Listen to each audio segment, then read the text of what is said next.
नमस्कार मेरे दोस्तों और मेरे प्यारे बच्चों, एक बार फिर स्वागत है आपका अतुल्य भाषा हिंदी चैनल में। और मैं बबीता शर्मा आज आपसे अर्थ अलंकार के तीसरे भेद उत्प्रेक्ष अलंकार के विषय में बात करूंगी। उत्प्रेक्ष अलंकार क्या होता है और उनको कैसे पहचाने, मैं उसको उदाहरण के साथ बताऊंगी।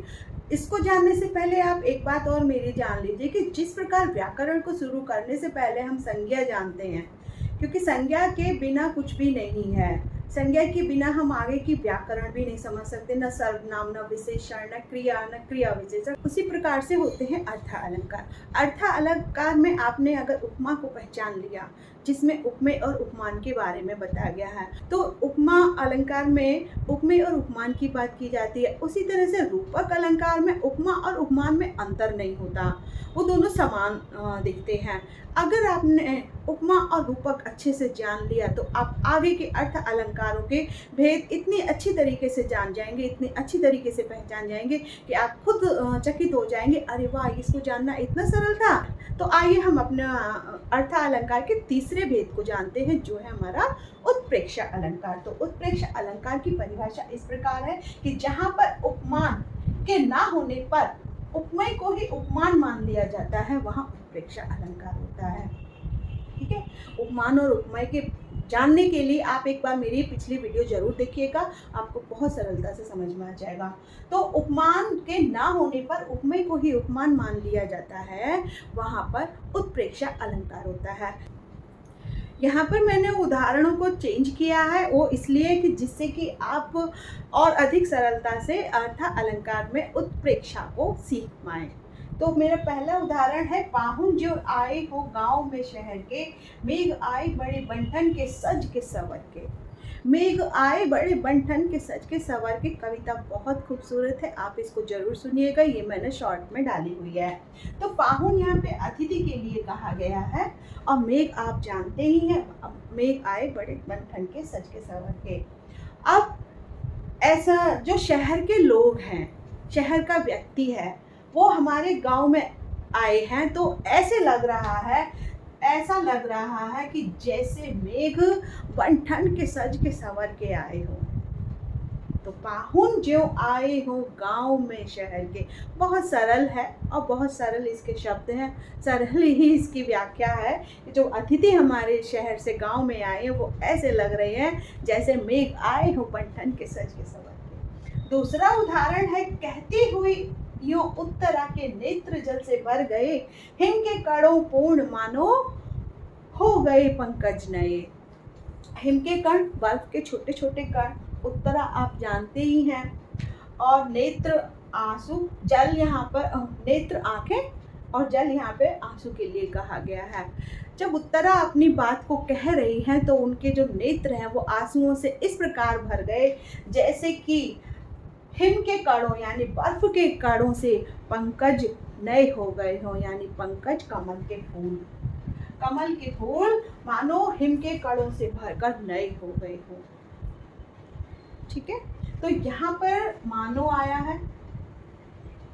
तो उत्प्रेक्ष अलंकार में मनु मानो जनु जानो ज्यों त्यों निश्चय, इस प्रकार के शब्द आएंगे तो वहां पर उत्प्रेक्ष अलंकार की अनुभूति होगी, या इन शब्दों से आप जान पाएंगे ज्यों, मानो, मनु, जानो, त्यों, निश्चय, एव, क्यों, इस प्रकार के जो भी शब्द वहां होंगे तो वहां पर उत्प्रेक्ष अलंकार होता है। एक उदाहरण और है, ले चला साथ में तुझे कनक, जो भिक्षुक लेकर स्वर्ण झनक। यहाँ पे कनक धतूरे के लिए बोला गया। यहाँ पर एक भक्त है, जो शिव भक्त है, वो धतूरे को लेकर इतना खुश होकर शिव भक्त जा रहा है कि मैं अपने भोले जी पर ये धतूरे को चढ़ाऊंगा। उसी प्रकार से जिस प्रकार से एक भिक्षुक को अगर सोना मिल जाता है तो उसकी खुशी की कोई सीमा नहीं रहती, तो यहाँ पर भी ज्यों आया है और ज्यों यहाँ पर भी उत्प्रेक्ष अलंकार है। आगे जानेंगे उत्प्रेक्ष अलंकार के भेद। उत्प्रेक्ष अलंकार में पहला भेद है वस्तुप्रेक्ष अलंकार। कहीं कहीं पुस्तकों में वस्तुप्रेक्ष अलंकार भी लिखा हुआ आपको दिख जाएगा, लेकिन ये दोनों अलंकार ही एक ही हैं, वस्तुप्रेक्ष अलंकार। तो वस्तुप्रेक्ष अलंकार भी जहाँ पर उपमेय में उपमान की संभावना दिखाई जाती है, वहाँ वस्तुप्रेक्ष अलंकार होता है। जैसे उस काल मारे के तनु कांपने लगा, मानो हवा के वेग से सोया सागर जगा। यहाँ पर उपमेय में उपमान की संभावना दिखाई जा रही है और यहाँ पर कवि ने महाभारत काल के युद्ध का वर्णन किया है, जहाँ पर अर्जुन को बहुत क्रोध आता है। अगर आप सभी ने महाभारत देखी है तो आप जानते होंगे कि अर्जुन को बहुत क्रोध आता है और सबसे अधिक क्रोध जब उनको पता चलता है कि अभिमन्यु को मार दिया गया तो उस समय तो बहुत ही क्रोध आता है। इतना क्रोध आता है कि तनु कांपने लगा, उनका तन जो है क्रोध के मारे कांपने लगता है और ऐसा प्रतीत होता है जैसे कि हवा के वेग से समुद्र में हलचल मच गई हो, समुद्र की लहरें ऊंची ऊंची उठ गई हो या सोया हुआ शांत समुद्र जो है जाग गया हो। तो यहाँ पे उपमेय में उपमान की संभावना दिखाई गई है। तो ये आपको समझ में आ रहा होगा कि उपमेय में उपमान की संभावना, अर्जुन के क्रोध की जो संभावना है वो किससे व्यक्त की गई है, सोए हुए सागर से, जैसे हवा के वेग के द्वारा सोया हुआ सागर जाग गया हो। मैं एक उदाहरण और आपको बता रही हूँ, ये आपने काव्य में कविताओं में बहुत पढ़ा होगा, देखा भी होगा। सोहा तोड़े पीठ पर श्याम सलोनी गार, मानो नीलमणि सैल पर अतः पहियो प्रभात। सभी जानते हैं कि श्री कृष्ण, भगवान श्री कृष्ण का जो वर्ण है वो नीला है, सांवला है और वो हमेशा पीतांबर धारण करते हैं।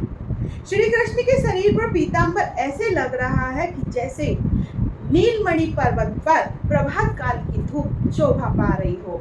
जैसे सुबह सुबह सूरज निकलता है तो पर्वत पर जब किरणें उसकी सुनहरी सुनहरी पड़ती हैं तो वो बहुत खूबसूरत लगती है देखने में। तो यहाँ पर भी उपमेय में उपमान की संभावना दर्शाई गई है। तो यहाँ पर वस्तु प्रेक्षा अलंकार होगा। हेतु प्रेक्षा अलंकार, जहाँ अहेतु में हेतु की संभावना दिखाई जाए और वास्तविक कारण को अन्य कारण से माना जाए, वहां हेतु प्रेक्षा अलंकार होता है। हेतु मीन्स होता है कारण और अहेतु जहां कारण ना हो उसको माना जाए, ठीक है, अकारण। अब जो वास्तविक कारण है उसकी जगह अगर हम संभावित कारण को रखते हैं तो वहां पर हेतु प्रेक्षा अलंकार होता है। जैसे मुख सम नहीं याते कमल मनु जल रहे हो समाये। अब यहाँ पर कवि ने नायिका के मुख की जो है वर्णन किया है। मुख का वर्णन करने से पहले मैं आपको बता दूं कि जब कभी भी कविताओं में जब किसी के मुख का वर्णन किया जाता है तो या तो हम उसके मुख का वर्णन चंद्रमा से करते हैं या फिर कमल से करते हैं। तो उसी तरह से यहाँ पर हेतु अहेतु जो संभावना दिखाई गई है उसको आप समझिएगा। मुख सम नहीं आते कमल मनु जल रहे हो समाये। यहाँ पर कवि ने नायिका के मुख की प्रशंसा कमल से की है। मतलब नायिका का मुख इतना सुंदर है, ये नायिका इतनी सुंदर है कि उसको देखकर शर्म के मारे कमल जल में समा गया है। यहाँ पे वास्तविक कारण को छोड़कर अन्य कारण मान लिया गया है और अन्य कारण ये है कि उसमें नायिका की सुंदरता। लेकिन वास्तविक कारण क्या है? वास्तविक कारण ये है कि कमल तो जल में ही खिलता है। अगर उसको आप चाहेंगे कि गमले में खिला ले या मिट्टी में खिला ले, बगीचे में खिला ले, तो वो नहीं खिलेगा। क्यों? प्रकृति ने उसको ऐसा ही बनाया है कि वो जल में ही खिलेगा। लेकिन यहाँ पे अकारण क्या है? कवि ने अकारण जो माना है वो ये माना है कि नायिका के मुख की सुंदरता को देखकर कमल लज्जित हो गया है और वो जल में समा गया है। तो यहाँ पर हेतु प्रेक्षा अलंकार है क्योंकि यहाँ पे वास्तविक कारण को छोड़कर अन्य कारण माना गया है। एक और उदाहरण है यहाँ पर, जैसे मछलियाँ, कि बड़ी मछलियाँ हो या छोटी मछलियाँ हो, रहती तो वो जल में ही है क्योंकि जल ही उनका जीवन है। अब यहाँ पे जो वास्तविक कारण है उनका वास्तविक कारण जल ही है क्योंकि वो जल के अलावा और कहीं रह ही नहीं सकती। लेकिन बहुत से लोग क्या है, इस कारण को अन्य कारण से जोड़ते हैं। कैसे जोड़ते हैं अन्य कारण? अरे मछलियों को तो तैरना आता है इसलिए वो जल में रहती हैं। मछलियाँ जमीन पे रह ही नहीं सकती क्योंकि उनके हाथ पैर नहीं होते। तो इस तरीके से जो अन्य कारण है संभावना व्यक्त की जाती है, वास्तविक कारण को छोड़कर उनको जो दूसरे कारणों के जो उनको व्यक्त किया जाता है वो है। लेकिन ऐसा नहीं है। जब ऐसा हम मानते तो वहाँ हेतु प्रेक्षा अलंकार होता है और जहाँ संभावना दिखाई जाती है वहाँ वस्तु प्रेक्षा अलंकार होता है। उत्प्रेक्षा अलंकार का तीसरा भेद है फलोत्प्रेक्षा अलंकार। फलोत्प्रेक्षा अलंकार, इसमें फल के ना होने पर भी उसको फल मान लिया जाता है, वहां फलोत्प्रेक्षा अलंकार होता है। अब यह फल का जो अर्थ है वो है उद्देश्य। अगर यहाँ पर हमारा कोई उद्देश्य है और उद्देश्य होते हुए भी उसको हम उद्देश्य मानेंगे तो यहाँ पर फलोत्प्रेक्षा अलंकार होगा। अब यह कैसे, अब उद्देश्य को उद्देश्य कैसे मानेंगे समझिए। बढ़त ताड़ को पेड़ यह मन चुमन आकाश। ताड़ का पेड़ आप सभी ने देखा होगा कि ताड़ का पेड़ पतला सा होता है, चिकना होता है और लंबा होता है, और वो लंबा होता है तो इतना लंबा होते चले जाता है, ऐसा लगता है जैसे कि वो आकाश को छूने का उद्देश्य रखता है या आकाश को छुएगा जाके। तो वहां पर लेकिन उसका ऐसा उद्देश्य नहीं होता, लेकिन उद्देश्य को कवि ने क्या है उसके उद्देश्य मान लिया है कि ताड़ का पेड़ बढ़े जा रहा है, इतना लंबे हुए जा रहा है कि वो आकाश को छूने की इच्छा रखता है। और जबकि वास्तविकता में ऐसा नहीं होता है। वह ताड़ के पेड़ का बढ़ना तो वो स्वाभाविक है, उसको जितना बढ़ना होगा वो उतना ही बढ़ेगा। लेकिन इसी तरीके से जहाँ पर भी उद्देश्य ना हो और उसको उद्देश्य मान लिया जाए वहां पर फलोत्प्रेक्षा अलंकार होता है। अर्थ अलंकार का अगला भेद दृष्टांत अलंकार। जहाँ दो सामान्य वाक्यों में बिंब प्रतिबिंब का भाव आता है वहाँ दृष्टांत अलंकार होता है। या यूं कहें कि इस अलंकार में उपमेय रूप में कही गई बात मिलती जुलती बात उपमान के रूप में दूसरे वाक्य में होती है, वहां पर दृष्टांत अलंकार होता है। और यह एक उभय अलंकार का भी अंग है, ये मैं आपको आगे बताऊंगी। लेकिन यहाँ पर भी उपमेय और उपमान आ रहे हैं, तो उपमेय और उपमान को आप बहुत अच्छी तरीके से समझ लीजिएगा। ठीक है, आगे बढ़ते हैं। जो रहीम उत्तम प्रकृति का करी सकत कुसंग, चंदन विष व्याप्त नहीं लिपटे रहत भुजंग। रहीम के दोहे तो आप सभी ने पढ़े होंगे। रहीम जी कहते हैं कि जिस प्रकार चंदन के पेड़ होता है, चंदन के पेड़ पर बहुत सारे जहरीले सर्प लिपटे रहते हैं, लेकिन फिर भी चंदन के पेड़ पर जहर का कोई प्रभाव नहीं पड़ता, उसी प्रकार जो अच्छे आचरण वाला व्यक्ति होता है उस पर भी बुरी संगति का कोई प्रभाव नहीं पड़ता। करत करत अभ्यास से जड़ मत हो सुजान, रसरे आवत जात रे सिल पर परत निशान। सिल पर परत निशान से एक दूसरा दोहा भी है जिसमें चटनी का जिक्र किया गया है, लेकिन यहाँ पर कुएं से पानी लाने का जिक्र हुआ है कि जिस प्रकार रस्सी के सहारे से बाल्टी हम कुएं में डालते हैं और उसको निकालते हैं तो कुएं की किनारी पर जो पत्थर की किनारी सिल होती है उस पर निशान बन जाते हैं, निशान छोड़ देते हैं, यानी कि वो रस्सी अपनी छाप छोड़ देती है। क्यों? क्योंकि कुएं से बार बार पानी बाल्टी के द्वारा निकाला जाता है। तो उसी प्रकार से करत करत अभ्यास, किसी कार्य को जब हम एक बार बार बार उसका अभ्यास करेंगे तो वो कार्य पूरा हो जाएगा। जैसे कि मंद बुद्धि बालक अगर अभ्यास करेगा तो वो कैसे शिक्षा प्राप्त नहीं करेगा, वो शिक्षा प्राप्त जरूर करेगा। पर उपमेय के रूप में जो कही गई बात है वो उपमान के वाक्यों से मिलती जुलती हैं, इसीलिए यहाँ पर बिंब प्रतिबिंब का भाव उत्पन्न हो रहा है।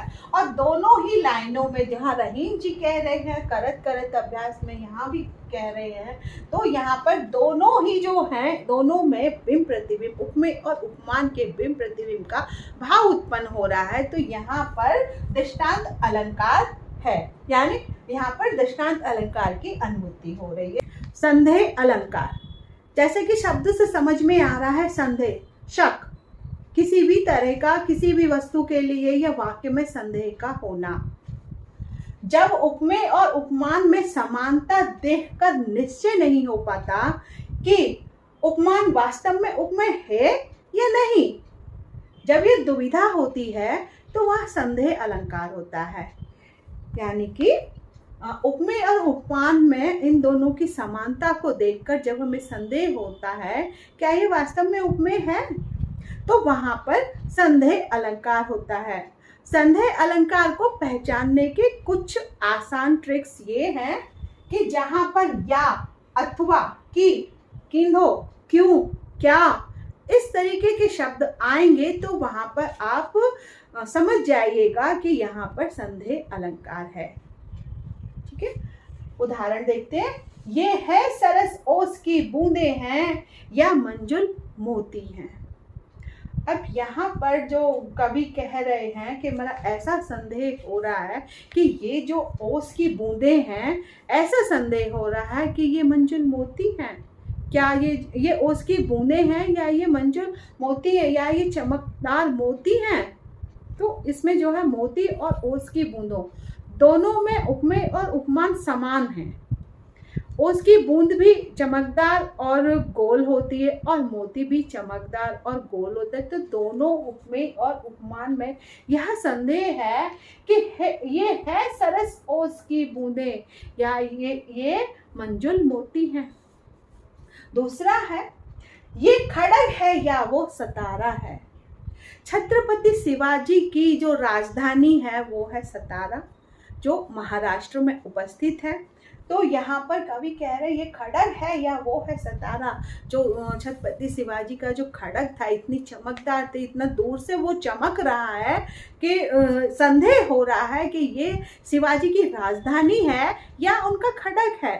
तो उपमेय और उपमान दोनों में संदेह हो रहा है, दोनों समान है। संदेह अलंकार का एक और उदाहरण, सारी बीच नारी है कि नारी बीच सारी है, सारी ही की नारी है और नारी ही की सारी है। यहाँ पर भी उपमेय और उपमान में समानता है और इन दोनों की समानता के चलते हमें संदेह हो रहा है कि नारी की सारी है या सारी बीच नारी है या नारी बीच सारी है। तो यहाँ पर सबसे अच्छा संदेह अलंकार को समझने का जो शब्द है, जो ट्रिक है, जैसे कि मैंने आपको बताया कि, अथवा, या, यूं, क्यों, इन शब्दों से हम संदेह अलंकार को पहचान सकते हैं। तो उसी प्रकार से इस पंक्ति में किस शब्द का उपयोग हुआ है और किस शब्द को पहचान कर आप आंख मूंद कर भी लिख सकते हैं कि यह संदेह अलंकार है। तो देखते रहिए मेरी वीडियो अलंकार से संबंधित, और मेरी वीडियो अगर आपको पसंद आती है तो लाइक और कमेंट करना मत भूलिएगा। प्लीज़ लाइक और कमेंट जरूर करिएगा। Bye bye.